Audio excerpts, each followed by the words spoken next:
ঠাকুরগাঁ সদরে যাইতে নিয়া রমজান পর্যন্ত হায়াত পাবো কোনো গ্যারান্টি আছে? আমার তো এই যে কথা বলছি, আমি এই কথা বলা শেষ করতে পারবো, তার কি গ্যারান্টি আছে? একটা অহংকার তাকে আজকে এই অবস্থার মধ্যে ফেলে দিয়েছে। দেশ কি একার না সবার? দেশ কি একার না সবার? ভাই একটু চেঞ্জ হয়ে যায়, আমরা একটা গুণ অর্জন করবো, আমরা মুত্তাকি হব। জোরে বলি ইনশাআল্লাহ। কি হবো বলেন তো? কি হবো? কি পালন করলে পরে বলেন? না না না, যে আয়াতটা দিয়ে শুরু করেছি, রোজা। রোজা রাখলে কি কি অর্জন করতে পারবো বলেন তো? তাকওয়া অর্জন করতে পারবো। আমার কথা কি কষ্ট হচ্ছে নাকি আপনাদের? আমি একটু বাসে কথা, মানে আমি চেষ্টা করি, ভুল হয়ে যেতে পারে, বলতে হবে। আমি আমার সারা জীবনে আমি যত কথা বলেছি, অযাচিত, অপ্রয়োজনীয়, বেহুদা কথা আমি আমার মুখ থেকে বের করি নাই। কারণ প্রত্যেকটা কথা, প্রত্যেকটা ওয়ার্ডের জবাব দিতে হবে কার আদালতে? দেখেন না, ছাত্ররা বৈষম্য বিরোধী আন্দোলন করলো, কোটা বাতিল করো, জবাবে এদেশের প্রথম নাগরিক একজন প্রধানমন্ত্রীর চেয়ার থেকে বললেন, রাজাকারের নাতিপুতিরা চাকরি পাবে। কি কথা কি বুঝতেছেন? এদিকে বিনয়ের কথা না অহংকারের কথা? বিনয়ের অহংকার। হ্যাঁ, সবার কিন্তু দেশ, এটা ভাবতে হবে। আমার বন্ধুগণ, সব ছেড়ে আমি আপনি চলে যাব। নতুন বিয়ে করেছো যুবক, 2 বছর তোমার বিয়ের বয়স হয়ে গেছে, বউটা তোমার নতুন, কম বয়সী, খুব কম বয়সে তুমি বিয়ে করে ফেলেছ। তুমি হঠাৎ করে মোটর সাইকেলে চলে রওনা দিয়েছ, হঠাৎ করে রোড অ্যাক্সিডেন্টে তোমার মরণ হয়ে গেল, তুমি মরে গেলা। মরে যাওয়ার পর বাড়িতে সংবাদ চলে এলো, বউটা কাঁদতে কাঁদতে অস্থির হয়ে যাবে, অজ্ঞান হয়ে যাবে। কিন্তু যেদিন মারা গেছে সেই দিন ওই বউটা যতটুকু অজ্ঞান হয়ে থাকবে, সারা জীবন কেমন থাকবে নাকি? 7 দিন পর হাসি চলে আসবে, 1 মাস পরে খাবার চলে আসবে ভালো মতো, 3-4 মাস হয়ে যাবে, শোকের সময়টা পার হয়ে যাবে। তোমার শ্বশুর তোমার সেই বউটাকে নিয়ে চলে যাবে তার নিজের বাড়িতে, তোমার বউ বাপের বাড়িতে থাকবে। 7-8 মাস যখন চলে যাবে, দেখা যাবে তোমার বউটাকে তোমার শ্বশুর শাশুড়ি বিয়ে দিয়েছে অন্য জায়গায়, নতুন স্বামী পেয়ে। পরের দিন সেই তোমার সবচাইতে আদরের বউটা যেটা ছিল, সে ফোন দিয়ে বলবে, আব্বা তোমরা আমার ব্যাপারে যে সিদ্ধান্ত নিয়েছো ভালো নিয়েছো, কারণ আগের স্বামীর চাইতে এই স্বামী আমার আরো ভালো। আজকে আপনার সম্পত্তির পাহাড় বানায়া সবকিছু সেট আপ দিয়ে দুনিয়া থেকে বিদায় হয়ে গেলেন, পরের দিন সন্তানগুলো সম্পদ নিয়ে মারামারি করবে, অমুক জায়গা আমার, অমুক ফ্ল্যাট আমার, অমুক জায়গা আমার, অমুক বিজনেস আমার, অমুক ফ্যাক্টরি আমার। এই দুনিয়াতে আমার কেউ আপন না।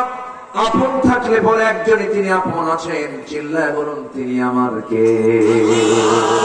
আরো বলুন, আরো জোরে বলুন তিনি আমার কে? আল্লাহ তাআলা। সে আল্লাহর কাছে আমি আপনি চলে যাব, কিয়ামত নিয়ে যাব। আল্লাহ রাব্বুল আলামিন কি দয়া দিয়ে এক জায়গায় ডাক দিয়ে বলেছেন সূরা হাসরে। কি কোন সূরা?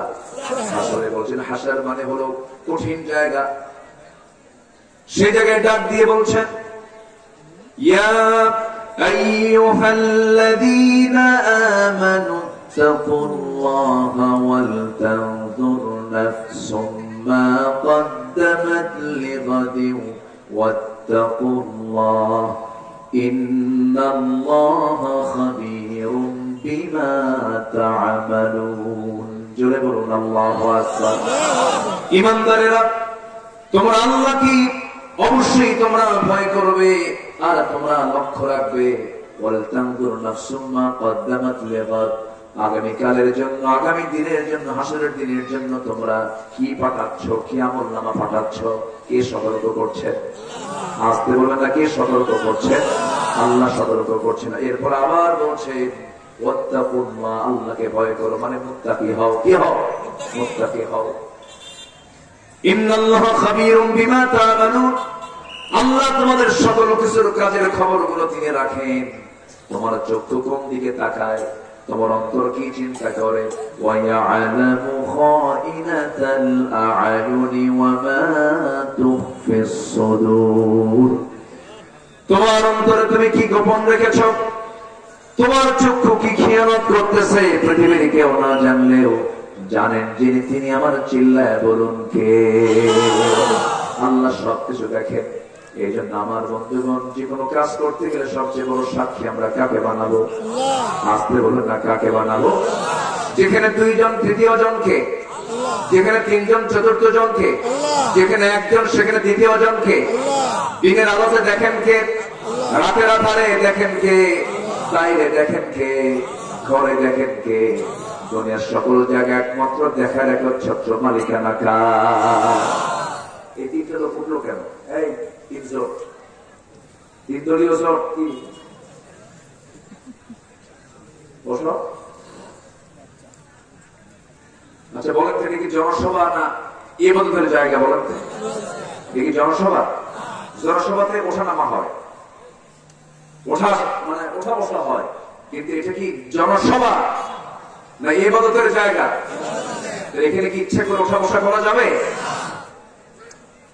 যদি ফেরেশতা যদি কোনো মতো যদি নোট করে যে ইবাদতের জায়গায় অমুক বান্দা এসে বেয়াদবি করেছে, যদি একটা নোট করে ফেলে, তাহলে বলেন তো নিরাপদ না বিপদ? বলেন যদি ফেরেশতা, এখানে ফেরেশতা মনে নাই এখানে নাকি? ফেরেশতা যদি আপনার কোন আচরণে, আপনার কারণে মাহফিলের কোন একটা বিশৃঙ্খলা হয়েছে, শৃঙ্খলা ভঙ্গের মামলা যদি একটা টুকরো দিয়ে দেয় ফেরেশতা, বলেন তো বিপদ না নিরাপদ? কেউ যাবে? আস্তে কর, কেউ যাবে? জোরে বলি ইনশাআল্লাহ। কেউ সাহস নেবেন না, বসেন। যতক্ষণ বসবো ফেরেশতারা দোয়া করবে, জোরে কর সুবহানাল্লাহ। এত সুন্দর মানুষ আমি দেখিনি, খুব কম। দেখেছে না? দেখেছে, কিন্তু এত সুন্দর মানুষ দিন কত নীরব হয়ে। জেলার নাম কি? ঠাকুর তো দেখি না। ঠাকুর এখনো ঠাকুরের গা আছে, ঠাকুর তো নাই। এক ঠাকুর ছিল, দেশেই তো নাই। আছে নাকি? ধরা পড়ছে নাকি? দেশেই আছে। ও, ওনারা আমাদেরকে ধরে রেখেছিলেন, তো এখন ওনারা একটু কিছু ভিতরে আছে। দুঃখ আস্বাদন করো নাকি? দুঃখ আস্বাদন করো। চিরসুখী যেমন ভ্রমে কি কখনো ব্যথিত বেদন বুঝিতে পারে? কি চেতনা বিষে কি বুঝে বিষে কিসে, তবু আসে বিষে ধ্বংসানি যায় কি, ঠিক কিনা? জেলখানা এক একটা সেকেন্ড যে কত কষ্টে। জেলখানা সেলের ভিতরে থাকা যে কত কষ্টে। এমন কোন আলেম নয় যাদেরকে জেলের ভাত খাওয়ায় না এরা। আলেমদের গায়ে হাত দিয়েছিল, আলেমদের রক্ত বড় বিষাক্ত। তাফসীর মাহফিলের এই প্ল্যাটফর্ম থেকে যার নাম না নিলে কৃপণতা হয়ে যায়, আল্লামা দেলার হোসেন সাইদ রাহিমাহুল্লাহ, এই লোকটাকে এমন ভাবে জুলুম করা হয়েছে। নির্দোষ নিরপরাধ একজন মানুষ, উনি কসম করে বলেছেন ৭১-এর কোন কাদা বা বালি আমার গায়ে লাগে নাই। এরপরও সে লোকটাকে অযথা মামলা হয়রানি করে যাবজ্জীবন কারাদণ্ড দিয়ে ফাঁসির সাহস পায় নাই। শেষ পর্যন্ত তাতেও রাত বেঁচে নাই।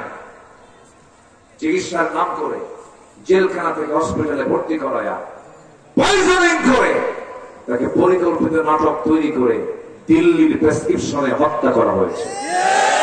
তাফসীর মাহফিলের এমন প্ল্যাটফর্ম থেকে সুস্পষ্ট ভাষায় জানান দিতে চাই, আল্লামা সাঈদীর খুনের সঙ্গে যারাই জড়িত, চূড়ান্ত শাস্তি সকল খুনের বিচার আগে বাস্তবায়ন করা দরকার। এবার পক্ষে দিয়েছেন কারা কারা?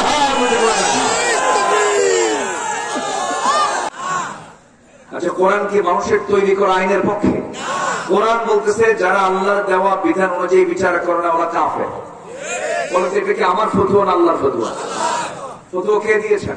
কোরআন খোলেন, কোরআনে আল্লাহ বলছেন যারা আমার দেওয়া আইন অনুযায়ী ওমান লাম ইয়াহকুম বিমা আনজালাল্লাহ ফাউলাইকা হুমুল কাফিরুন, আমার দেওয়া বিধান অনুযায়ী যারা বিচার কার্যে ফয়সালা না করে তারা কাফের। কার কথা? আল্লাহ। মাহফিলে এসে যাদের ওয়াজ পছন্দ হবে না, কোরআনের ওয়াজ যাদের পছন্দ হয় না, তারা চোর, তারা ডাকাত, তারা বান্দার হক নষ্ট করে, তারা কোরআনের পক্ষে নাই, এই জন্য তাদের কাছে কোরআন ভালো লাগে না। কথা ক্লিয়ার? কেরা করতেছেন নাকি আপনারা? আমি সারা জীবন এইভাবেই কথা বলেছি, কারণ আমি মনে করি সবচেয়ে বড় বিচার দিবস হচ্ছে হাসরের ময়দান। সেই দিন গিয়ে ধরা খাওয়া যাবে না।